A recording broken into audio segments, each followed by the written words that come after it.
Radio skatuve par vērtībām, kuras nemaina pat laiks. Sveicināti jūs mājās, eterā raidījums Radio skatuve.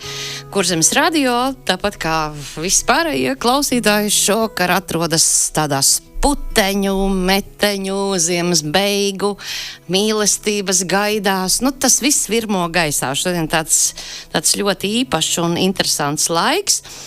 Un šovakar par nezūdošām vērtībām runāsim, es teikšu tā, ar tādu augumā ražanu vīru, kur rokās koku materiāls pārvēršas amatniecības meistardarbos.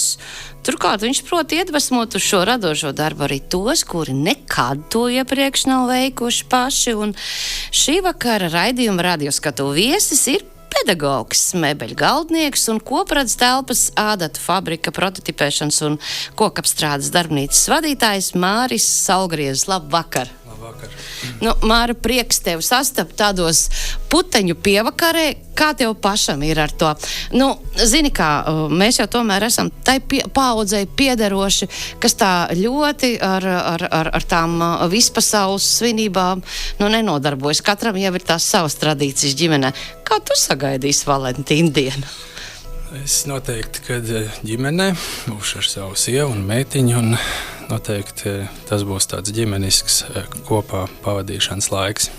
Jo es atceros, kāpēc tev šo jautājumu uzdod. Es atceros, pirms gada bija mans kolēģis, citas kolēģis, televīzijas kolēģis Ievas Benefeldes sižets, kurā tieši, man liekas, ja nemaldos, tas bija pirms Valentīna dienas, tavā vadībā darbnīcā tika gatavotas tādas kārbiņas sirds formā. Vai es neko nejaucu? Jā, tā bija taisnība? Tā tas bija, jā. Māri, ja mēs sākam tādu pametam to laiku atpakaļ, tu un galdniecība, tu un kokapstrāde, amatniecība, tā nereti tādās kuplējās saka, amatam ir zelta pamats, jo amatnieks tas netiek lamāts. Vai tas tā ir? Nezinu, to tu zinās droši vien paskaidrot labāk, bet tas sākums, kā tā tava sadarbība un tā tava satikšanās ar amatniecību, kā tā sākās? Man satikšanās ar amatniecību sākās tepat Kuldīgas 78. Rodvidusskolā. Tajā laikā jau bija izvēlējies, ka pavisam kaut ko citu, un tad sapratu, ka tas nebūs mans ceļš, bet tomēr koks būs īstais, kas man patiks. Protams, kad pirmie gadi tas nebija nekas tāds tīkams un izaicinošs, kā šobrīd. Man tas šķiet jau pavisam savādāk, jo gadiem ejot, visas tās prasmes, viņas nāk tiešām darot, un bieži vien es skatos skolā, kā jaunieši grib un redz, ka var, bet ar gribēšanu par maz tur ir jābūt vēl lielākai motivācijai, būt tajā visā iekšā, jo tas, kas mums ikdienā tiek prasīts, ja es runāju vairāk par skolu un tiek kopradzes darbnīca, tad noteikti ir svarīgi būt daudzreiz vairāk tanī iekšā par gribēšanu, jo ir jābūt dziļai tādām atziņām, kuras tu gribi vispār piedzīvot tajā visā, ko tu dari. Tu šobrīd stāsti par to procesu, un man šķiet, ka tā priekš tevis pat ir tāda zināma dzīves filozofija un visa pasaules uztver caur to savu darbu. Māri, kas bija tā pirmā izvēle pirms tās koka amatniecības? Ko tu vēl tur biji sasapņojis bērnībā? Es ar savu klases biedru biju izsapņojis, ka es būšu lauksaimnieks, un mūsu ceļi veda uz Kandavu. Bet es redzēju visu to apkārtni Kandavā un izjūtu to kā ļoti svešu un netūvu sev.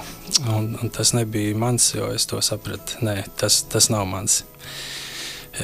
Es nevaru apgalvot, ka absolūti viss tas, kas būtu bijis paredzēts, tas nav man, bet noteikti tehniskā puse tajā laikā vēl man nebija tas tuvākais. Tie dzelži tā kā neuzrunāja tik ļoti. Tas nebija īstais, jā.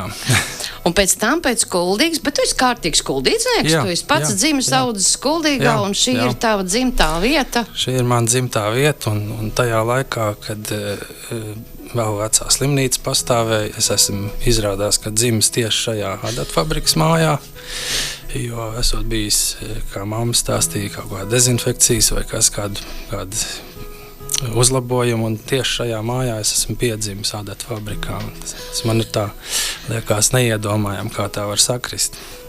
Un šobrīd visa tā darbošanās ir tieši tur. Nu jā, tās ir kādreizējās padomju laikā, tās bija slimnīcas telpas, un pat ne padomju laikā, tas jau vēl bija krietni vien 2000. gados iestiepās. Jā. Māri, tava darbošanās sākās Kuldīgā tehnikuma, nu šobrīd tas ir tehnikums, tad tā bija arodskola. Kā tā doma bija darboties tālāk, un kā tavi ceļi noveda līdz tam, ka tu sāki mācīt jau citus? Nu, pats sākums, protams, ir, kā jau minēju, nu, galīgi ne tuvu pat pedagoģijai nebūt, bet jau pusotru gadu nomācoties, man bija tā iespēja caur draugiem iepazīt arī Valdemāra pils darbnīcu, un caur to arī es sapratu, ka tas ir nopietni, un meistaru pavadībā daudz ko vairāk es ieraudzīju, sapratu, un nonācu pie daudzām tādām dzīves labām atziņām, kad visu, ko dara, tas ir jādara krietni. Vai tev ir būtu sakars bijis ar Igurdu Baņķi? Jā, tas ir mans pirmais tāds nopietnais galvniecības skolotājs, ar kur viss aizsākās šī tā plašākā ieskatā viss tieši kokamatniecība. Nu, man liekas, ka skolotājs, pedagogs un dzīves skolotājs, es teikšu, Igurds Baņķis, tas ir cilvēks, kurā ir tiešām savienota visa pasaule, un kas ir tikpat bagāts. Tur smelt no viņa tās idejas, jo tad, kad viņš šeit viesojās, tas gan bija pirms laba laika, viņš uznāca šai studijā un teica, tu zini, es nācu, un tas bija rudeņa laiks, viņš teica, tu zini, es nācu un skatījos, viss ir tik pelēks, un pēkšņi viens tāds mazliet ierēbis vīrs sarkanā mētelī šķērsoja to laukumu, un to es paturēšu prātā. Es domāju, cik daudz ir jābūt cilvēkā tādas uzmanības apkārtnē veltītas, lai viņš ieraudzītu katru nieku un katru sīkumu un to paturētu prātā, un tā tomēr ir liela dāvana. Māri, būt par skolotāju, tas ir aicinājums tavuprāt, vai tā ir dāvana? Tālāk noteikti stāstīšu arī par saviem nākamajiem skolotājiem, bet kāds mans ļoti labs skolotājs Rīgas amatniecības vidusskolas nodaļas vadītājs Arvīts Vēras vienmēr uzsver, ka skolotājs tā ir misija. Un arī tādēļ šajā raidījumā gribēju šo skaņdarbu misiju, ka tomēr vienmēr labais uzvarēs. Un man tikai ar to arī būtībā saistās tas, kad ir jācenšas, cik vien var. Daudz ir pienākumu ikdienā tādi, kuri liekas cilvēks ir ļoti aizvērts, nemotivēts, varbūt pat negrib komunicēt.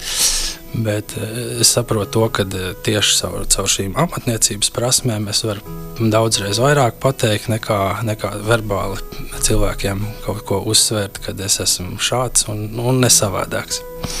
Māri, varbūt mazliet atgriežamies pie tiem amatnieka darbiem. Vai tu atceries savu pirmo tādu darbu, ko tu varētu teikt, ar to es tik tiešām lepojos, un tas ir tiešām tāds veiksmīgs tāds sirdsdarbs, kas ir padarīts?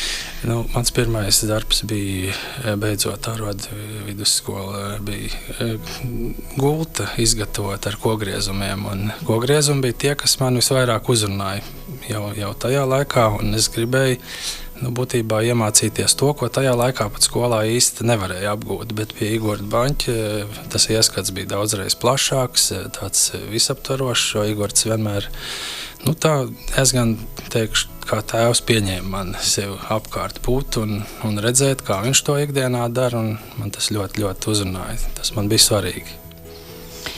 Un tas darbs, ko tu pēc tam, tā gulta, tu zināji, kam tas būs? Vai kam? Jā, to es zināju, tā būs man. Un es sapratu, ka man viņa arī ir materiāls jānopelna, ko man vectēvs ļauj arī ar traktoru palīdzību, ar lauksaimniecības darbiem nodarboties un iekrāt caur draugiem paziņām, sagādāt šo materiālu un arī tikt pie šī te skaistuma. Mēs mazliet izlaidām to vienu sadaļu, tad, kad tu no Kuldīgas aizēji uz Rīgu. Kas notiek tur un kurā vietā tu gūsti savus zināšanas? Un tu jau mazliet pieminēji kādu no saviem pedagogiem. Jā, mans pats pirmais pedagogs bija 2. vidusskolā Gunts Jankovskis. Viņš uzrunāja jau tajā laikā, kad es biju pamatskolā, ar ļoti pedantiskām paņēmieniem tieši pedagoģijā un arī tieši amatniecībā. Tā precizitāte man kaut kā palikusi atmiņā vispilgtāk, tas klusums, tas miers, tas nosvērtums. Un caur to es arī, tad arī skatījos arī tālāk uz amatniecību. Klau, bet šodien strādājot skolā, es varu teikt godīgi, vīriešu cilvēku skolā tā ir ārkārtīgi reta parādība, te vai kā mirāža. Cik gadus tu strādā kā pedagogs jau? Es strādāju skolā no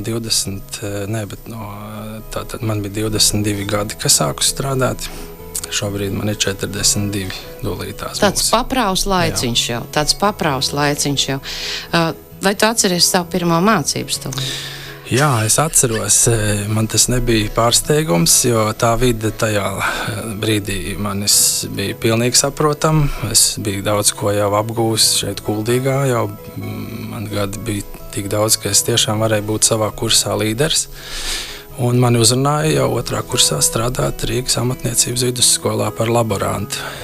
Tas nozīmē sagatavot mācību uzdevumiem, sagatavs visiem mācību kursiem, kuriem kāds ir vai kogriešana, vai galdniecība, vai virpošana. Un tad tas man likās kaut kas ļoti īpašs, jo tas vairs nav tā kaut ko nolikt vienā vai otrā vietā, bet fiziski iegūt kādas vērtības. Jo pateikt vārdu laborants ļoti daudziem ļaudīm rastos iespējas, laborants strādā laboratorijā, vai ne? Ja. Bet koku amatniecībā laborants izrādās sagatavo darbu, lai varētu nākt un audzēkņi pildīt savus pienākumus. Jā, lai viss tas iet raiti un produktīvi, jo, ja ir viss sagatavots un ir rasējumi atstrādāti, tad darba procesā nav tik ļoti liels kavēšanās process gaitā. Māri, kā ir ar to pacietību? Šodien mēs visi zinām, mediju telpa un visur citur mēs dzirdam, bērniem nav pacietības, viņi skrolē telefonus, viņi nespēja nokoncentrēties. Tu pietiekami ilgu laiku jau strādā kā pedagogs. Ko tu esi pavērojis? Kāda ir šī tendence un vai tā ir taisnība? Vai arī iespējams, ka tas ir mīts un tur ir vajadzīga vienkārši cita pieeja? Es uzskatu, ka noteikti ir vajadzīga cita pieeja. Ne tik ļoti dinamiski ātra, kāda viņi ir, ka tās 40 minūtēs vai 80, kā man ir pāros salikts stundas, viss ir jāpaveic ātri. Protams, ir arī sagatavošanās laiks stundās. Protams, ka ir jaunieši skolēni, kur tiešām arī tiek līdzā un spēj reaģēt un paspēt. Ļoti es lepojos ar tiem, kuri sporto, kuri iet ne tikai ikdienas stundas pavadi, jo es redzu tajos cilvēkos ļoti lielu potenciālu, jo viņi prot domāt dažādi. Viņi spēja adaptēties ne tikai stundā, bet arī visās citās šajās disciplīnās, un tā skaitā amatniecībā. Un tas mīts par to, ka bērni nespēja noturēt ilgstošu uzmanību. Es esmu redzējusi hiperaktīvu bērnu, kuram iedodot rokās kaltu vai kādu citu instrumentu, ar ko izgrebt kaut vai kādu figūru no koka. Viņš pēkšņi pārvēršas. Kā tur ir ar to? Pārvēršas, protams, ir jāļauj. Vienkārši ir jājūt tā apkārtne, un katrā klasē ir kāds spilgts 1 vai 2 vai 3, kas var, un tiem ir jāpievērš īpaša uzmanība. Un, ja dod iespējas, tad tas tošām arī vainagojās. Protams, kad tagad tehnoloģijas, dizains un tehnoloģijas 2 ir sadalīts, ir 2 stundas un 1 stunda nedēļā klasēs, bet, protams, tas samazina to iespēju ar amatniecību paplašināt to dziļumu, bet ir dimanti, kurus var audzēt un pavairot. Bet to uzreiz redz, to redzi? To var pamanīt, jā, vienkārši laiks trūkst viņos aizvien audzēt to visu. Protams, kad daudz ko uzņemos, cenšos būt tāds elastīgs arī pret savu apkārtni, un tāpēc es varbūt dažreiz ne visiem var iedot to, kas manī ir.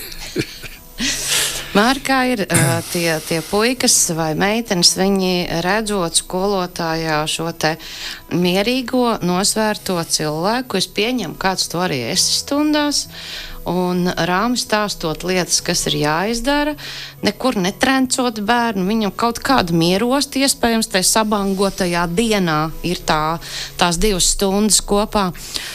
Vai viņi mēdz arī uzticēt tev savus tādus sirds sāpes vai stāstus vai parunāt ar tevi par dzīvi? Es cenšos, ja es jūtu, ka ir kāds aizvainojums, es mēģinu, kā saka, paiet individuāli, uzsākt sarunu un mēģināt, lai tai cilvēkā nebūtu tā vēlme, kā saka, nedalīties ar to, jo es, to var pamanīt, jā, tas nav tā noslēpjams, kad, jā, cilvēki uzticās, un galvenais viņi ir, kā saka, arī šo uzticību saglabāt, viņi neizpaust, protams, un ar to arī ir tas gandarījums būt tai vidē. Ja tā kā nepievilkt to jaunieti, kurš tev uzticējies ir. Man ir nācies arī dzirdēt to no citiem pedagogiem, un it sevišķi tad, kad tas ir par pusauģiem runājot, ka ir ļoti bieži tās sarunas, ka tam bērnam nav neviena ar ko parunāt. Vecāki ir, vecvecāki ir, bet parunāt nav ar ko. Kāpēc tā ir? Tas laikmets ir ļoti strauji un nemainīgi. Viņš aizvien pieņemās spēkā. Es domāju, ka ģimenē tiešām vecākiem trūkst iespējas būt ar saviem bērniem un pavadīt laiku vienkārši kopā pavadīt. Jo ne jau vienmēr ir vajadzīgs tajā stundā sasniegt augsts rezultāts. Ir svarīgi, lai tas klimats būtu patīkams.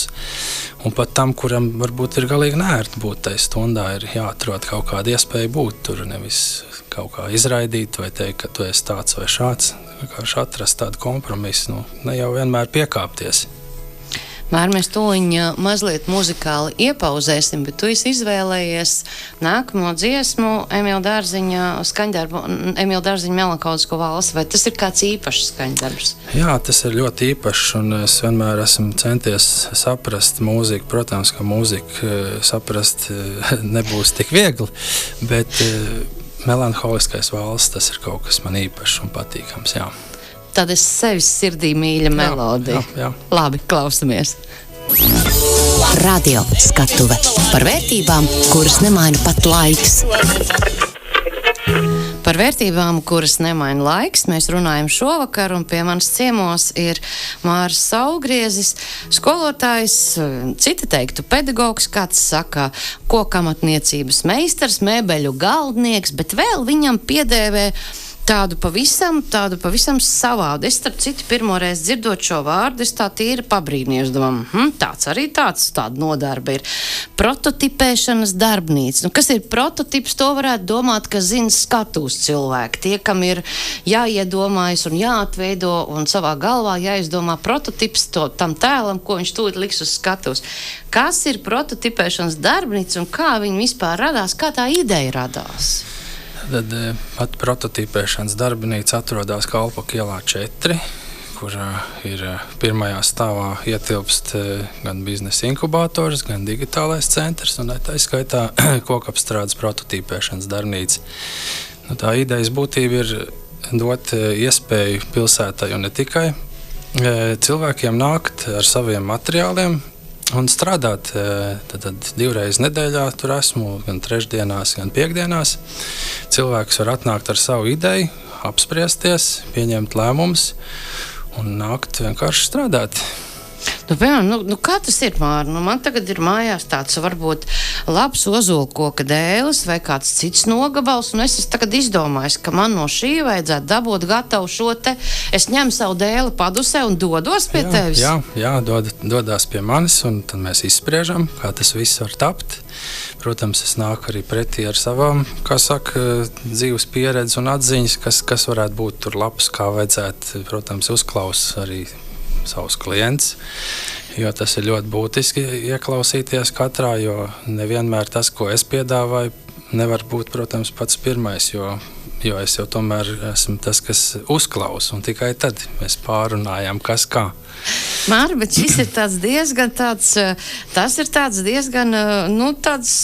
piņķerīgs jautājums, kā tas pedagogs var nepārmākt tā audzēkņa ideju, bet noturēt to vidusceļu starp to sasniedzamo rezultātu, kas vajadzētu būt tas optimālais, un starp to spārnoto sapni, ko dažkārt liekas, to taču nevar dabūt gatavu.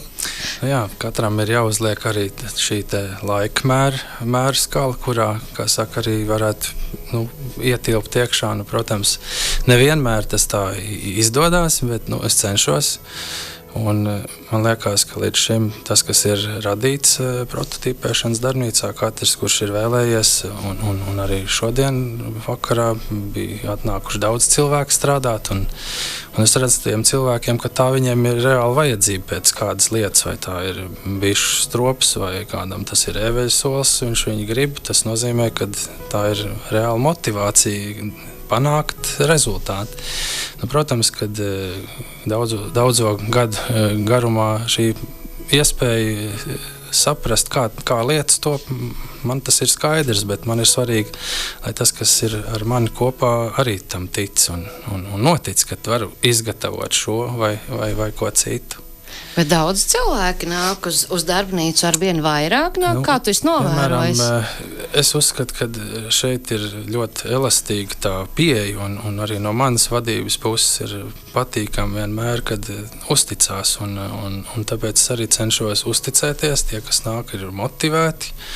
Un, protams, kad man ir dažādi šie te uzsvari, gan kā meistaram, gan kā skolotājiem, reizē kā cilvēkam, vienkārši būt visā līdzās un atļaut darboties.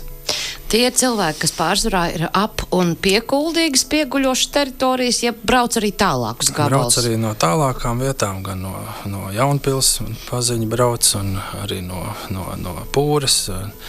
Cilvēki grib redzēt šīs amata lietas, jo būtībā jau meistars tāds visur viņu piesauc un ir meistara klasa un viss kaut kas, bet būtībā ļoti nenovērtēt šī te iespēja, jo cilvēkiem ir vajadzīgi plašāk skatīties uz šo lietu, jo tur ir jādarbojās arī pašam un jāgrib darīt pašam. Tad arī viss process var notikt, jā.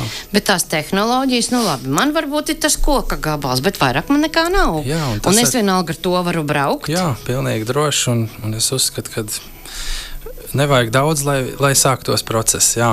Ir galvniecības pamata instrumenti, ir zāģi, leņķis, un viss primitīvākās lietas, jo viss sākās no pirmsākuma. Tie ir rokas galvniecības instrumenti. Vai ir iespējams, piemēram, ja kāds, kas, es teikšu godīgi, kā ir, tas nemaz nav tik vienkārši ieiet tādā vidē, teiksim, sievietē un teikt, Klau, es te atnācu bišķi pastīties, kā jūs te darbojaties. Ir tā? Atnāk vienkārši paskatīties? Protams, sākotnē ir tāda, kā saka, kā tas viss būs, bet tā kā adata fabrikā ir atsevišķas meistarklases gan pavasarī, gan Ziemassvētkos, gan vēl gadā, kad ir pilsētas svētki, es mēģinu caur mācību uzdevumu tādām prizmām, kā jūs minējāt sākumā, šīs te sirsniņas, vai tie koka eņģeļi, vai tās ir eglītes, caur tādām rotaļīgām amatniecības lietām rādīt, kad, kā var radīt, un cilvēks, ja mazliet arī iesaistās viņā, varbūt, ka tiešām ir, kas arī sevi redz amatnieku, un es domāju, ka tā ir ļoti lieliski iespēja pilsētā, jā. Es paskatījos sižetu un sapratu, ka tur ļoti, ļoti daudz interesi izrāda sievietes. Tiešām daudz. Salīdzinoši tajā vienā sižetā, ko bija veidojusi Skrundas televīzija, saskaitīja tur kādas 5-6 dāmas, tādos pat dzīves vārkos, tur gar tiem darba galdiem, tā rosīgi darbojās. Kā ir ar to procentuāli? Sievietēm ir liela interese par šo te? Jā, jo tas viss ir ar roku darbiem saistīts. Vīriem varbūt tiešām vairāk ir uzsvars uz tādiem nopietnākiem darbiem, bet tā kā es cenšos apvienot, ja es zinu, ka rupji darbi ir jāizdara, kā saka man, ārpus adata fabrikas darbnīcas, tad es vīrus vairāk cenšos koncentrēt pie tiem rupjiem darbiem. Un tad, ja ir man sagatavs, tad es viņus sataisno tā dēļ un atvedu vienkārši uz fabriku, lai būtu iespēja viņus sadalīt un veidot. tas, kas ir iecerēts.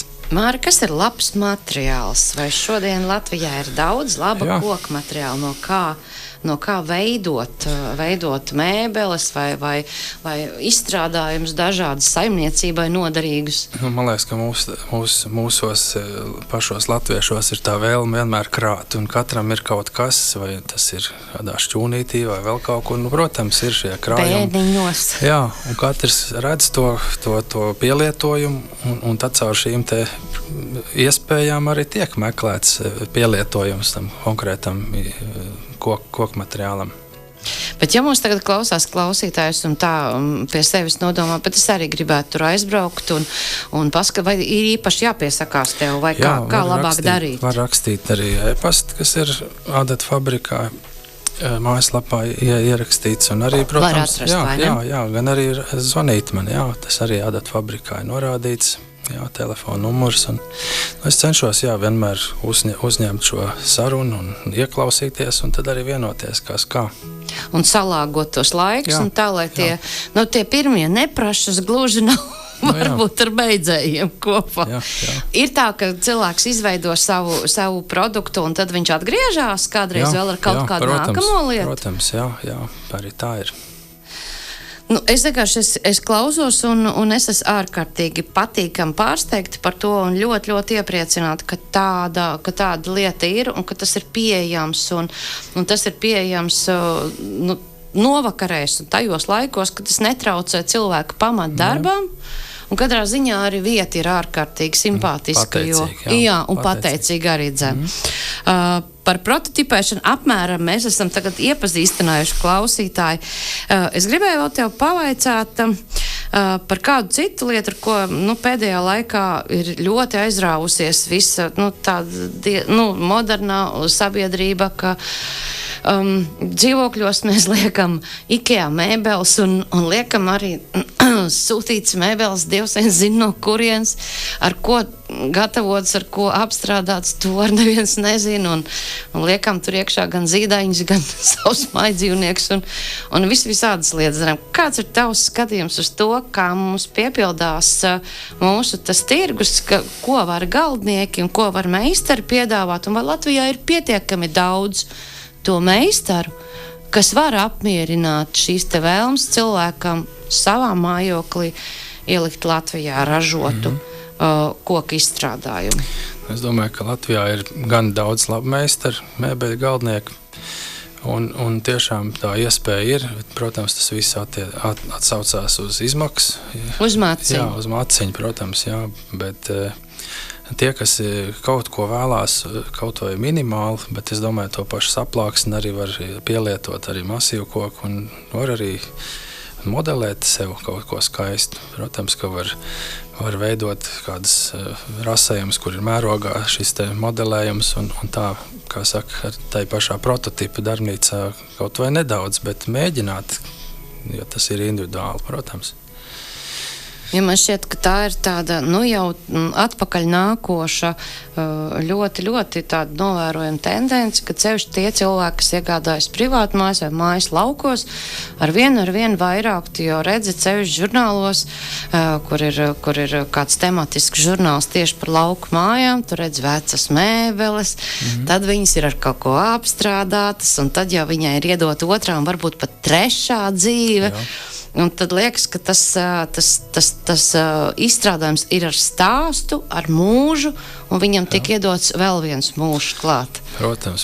Es uzskatu, ka tomēr mums ir šis laiks iedots, kur necenšamies pielietot visu un līdz galam. Un tas ir, man liekas, ka satraucoši, jo to, ko mēs patērējam, tas ir kaut kas neaptverams. Mēs daudz pērkam, bet vai tas viss ir tik ļoti vajadzīgs, ja var paši arī radīt. Jo, nenoliedzam, kad industrija strādā uz cilvēku, jā, mārketings strādā un šīs amatniecības prasmes tiek izzūd un līdz ar to par to ir vērts aizdomāties, jā.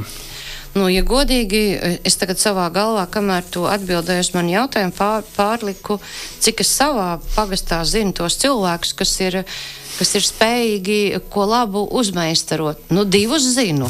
2 zinu. Klau, ar 2 pietiek vienā pagastā, kā tu domā? Nu, radošiem cilvēkiem, acīm redzot, ir pietiekoši, jā. Pietiekoši, jā. Ne visiem jābūt izcilniekiem, jā.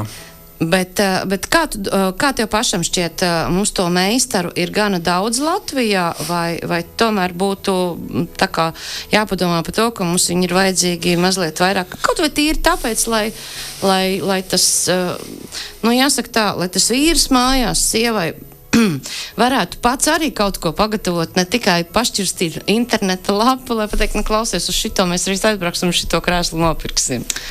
Es domāju, jā, kad iespēja ir darīt un vienkārši vajag uzdrošināties, nevajag baidīties un tiešām, ja katrs kaut nedaudz censtos mazliet vairāk par to, ko viņš iekšēji grib, es domāju, ka daudz globālās lietas būtu atrisināts, jo amatniecība tā ir tāda fundamentāla vērtība.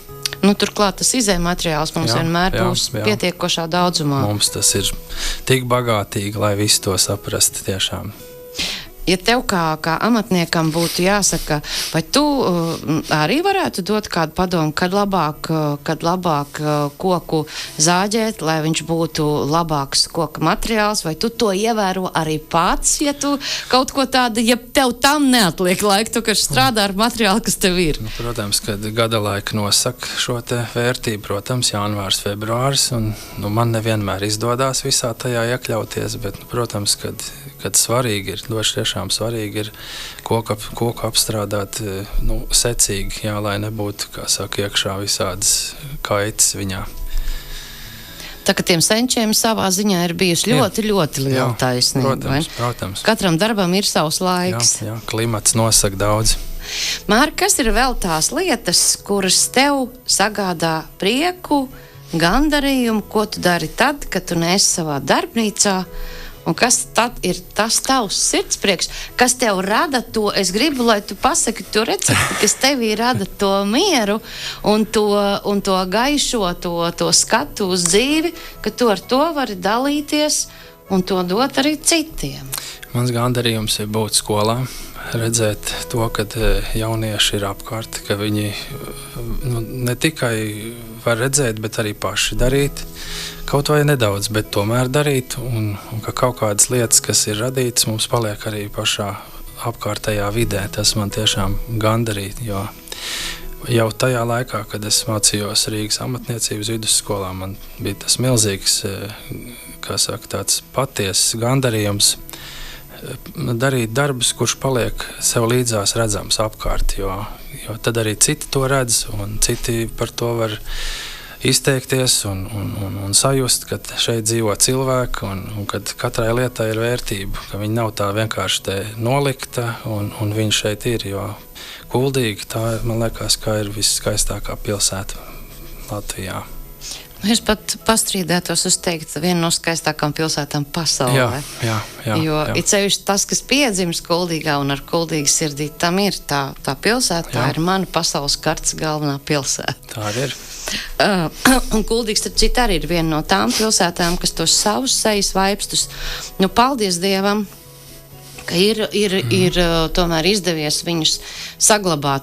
Ir bijuši, paskatoties tādas diezgan pasenas tās fotogrāfijas, ar kur šur tur padalās kāds fotoentuziasts, patiesi ir kaut kādas ielas, kuras tu domā, tiešām, tik pelēka jau tad bija, jau tik traki jau bija tā situācija, ka labi vien bija, ka tie 90. atnāca un tas viss sākās. Tas process, ko mēs šodien atpazīstam savā vecpilsētas sejā. Māri, kādu tu redzi to nākotni, Latvijas nākotni, tajos bērnos, kas šobrīd mācās pie tevis, kādus tu redzi jauniešus šobrīd? Tu ar viņiem daudz esi kopā. Jā. Kādas ir tās tavas vīzijas? Kā tu saskati to? Es redzu, ka jaunieši spēj būt gan piedodoši, gan saprotoši. Viņi saprot tāpat kā mēs pieaugušie, un ar to es vienmēr arī cenšos dzīvot ar šo domu, jo nav tāds jaunietis, skolnieks, kurš vienkārši pavadīt laiku, tā vienkārši. Protams, ka disciplīna tas ir, tā ir reāla darbība, kur cilvēks izpaužās, viņš rāda savas emocijas, bet es domāju, ka jaunieši ir ļoti atklāti, patiesi, un es domāju, ka viņi katrs atradīs savu vislabāko. Un ja tev būtu kā pedagogam šodien jāpaskatās uz visu to sistēmu, protams, darbmācības skolotājs, tas parasti bija tas skolotājs, pie kuru vienmēr varēja pieiet, parunāties, jo tas tāds praktisks cilvēks, kas tādās lielās emociju jūrās, formulās un daudzās citās sarežģītās lietās, tā ka nav kaut gan, jāsaka, ģeometrija, tas ir tā, par rokai ķīmija tieši tāpat, bet kā tev šķiet, tas viss, ko mēs liekam šodien bērnu galvās, ko vecāki tur, tas ir, paklausoties it sevišķi mazās klases vēl, cik daudz ir to, vecāki saka, nevajadzīgu lietu, kas tiek bāzts bērna galvā, un viņš īsti nezina, kur lai viņu pēc tam liek. Jā, tā noteikti ir problēma, un noteikti, ka līdzsvars visā ir. Vienkārši ir laiks, kurā ir jāsaprot, ka arī pasaule pieprasa kaut ko ļoti vērtīgu, un tas varbūt ir mums dažiem nesaprotams, kāpēc vajag tik daudz digitālas lietas, netieši varbūt rokdarbs, bet tas ir laikmets, kurš mums ir jāpārdzīvo, un es domāju, ka daudz arī to saprot un zina, ka šīs lietas iet apusēji un ir līdzsvars tādā visā. Nav tikai tas, ka ir digitālas lietas, bet ir arī praktiskās lietas, un tas tiešām ir vērtīgi, ja to spēja aptvert. Jā. Es ļoti, ļoti ceru, ka būs arī kāds tāds periods, ka šis viss, kas šobrīd ir skolu programmās, tik tā kārtīgi tiks pārskatīts un izvērtīts, un iespējams, ka tās vērtības tiks mazliet pasvērtas, kas tad ir tas būtiskais un kas ir tas svarīgais. Ja tev tagad būtu iespēja realizēt 3 tādas lielas, milzīgas vēlēšanās savā valstī vai savā darbā vai savā apkārtnē, ko tu gribētu paveikt, ko tu gribētu izdarīt? Noteikti gribētu, lai skolā būtu visās dizains un tehnoloģijas stundās būtu 2 pāris stundas, lai jaunieši varētu vairāk nākt, darboties. Tā kā kopā 2 stundas. 2 stundas, tas laiks, lai ir garāks. 40 minūtiņas tur maz. Ir jau arī pa pāriem vēl palikušas. Bet man šķiet, ka, ja tās būtu vairāk, tad noteikti varētu vairāk šīs te koku amatniecības lietas rādīt. Ne tikai dizainu kā teoriju, kā tādu vienkārši, jo dizains tāda industrija. Labs dizains ir laba amatniecība, un šīs lietas nav atraujams viens no otra. Un vēl kādu lietu, ko tu gribētu? Man liekas, ka šis ir pats skaistākais laiks, kurā var realizēt tieši šīs te amatniecības lietas, jo vairs nav tādu šķēršļi, kad sāku to mācīties, un man liekas, ka tas ir pats piepildījums tieši šajā laikā. Tad, kad tu sāki mācīties, tad pietrūka vairāk to tehnoloģiju vai to izaugsmas iespēju, vai ar ko to salīdzinu? Es salīdzinu to ar to, kad es mācījos ar rokām, nelika akcentu darboties. Viss bija jādara ar mašīnām, rupji, pamatīgi, bet tā kā man vectēvs šīs te pamata prasmes parādīja, kā tas notiek pašos pirmsākumos vai ar cirvi un zāģi, un grebļiem var izgrebt karotes un cirvim kātu uztaisīt un āmuram kātu uztaisīt, un tā iepazīt šīs koku sugu īpašības, kā tas viss strādā ikdienā arī praktiskās lietās, ja tur ir vajadzīgs kāds vienkāršots uzdevums izdarīt, vienalga, kurš mājsaimniecības darbs. Caur šo arī tā amatniecība piepildās. Mēs esam teju vai pienākuši pie sarunas noslēguma, un pat es ar ausu galu sadzirdēju, ka tas iesākums ir principā bijis vecais tēvs. Jā, tā arī ir. Viņš bija tas, kas uzvedināja. Jā. Un viņš arī ir galdnieks vai amatnieks vai nodarbojies ar to? Vienkārši traktorists, un tas man arī bija ļoti svarīgi tehniski redzēt daudzas lietas. Viņš bija tas, kurš manā bērnībā strādāja uz augsnes sagatavošanas tehniku, un agros rītus vienmēr centos ar viņu būt kopā jau. un redzēt visus tos rupjos darbus, kā tas notiek, kā viss tiek sagatavot tehnika darbam, kā tā ikdiena viss ap to virzās, un tas man tiešām patika. Māris, tevī klausos, man stāv vienkārši acu priekšā visi tie zemes stāsti ceturtdienās, kurus mēs skatāmies no dažādiem novadiem, kur ģimenes dzīvo viensētās, piepilda gadu desmitiem savus mērķus un strādā un uz šo mērķi iet kopā. Cik liela tev nozīme ir tavā dzīvē iet uz tavu mērķi, tavai ģimenei?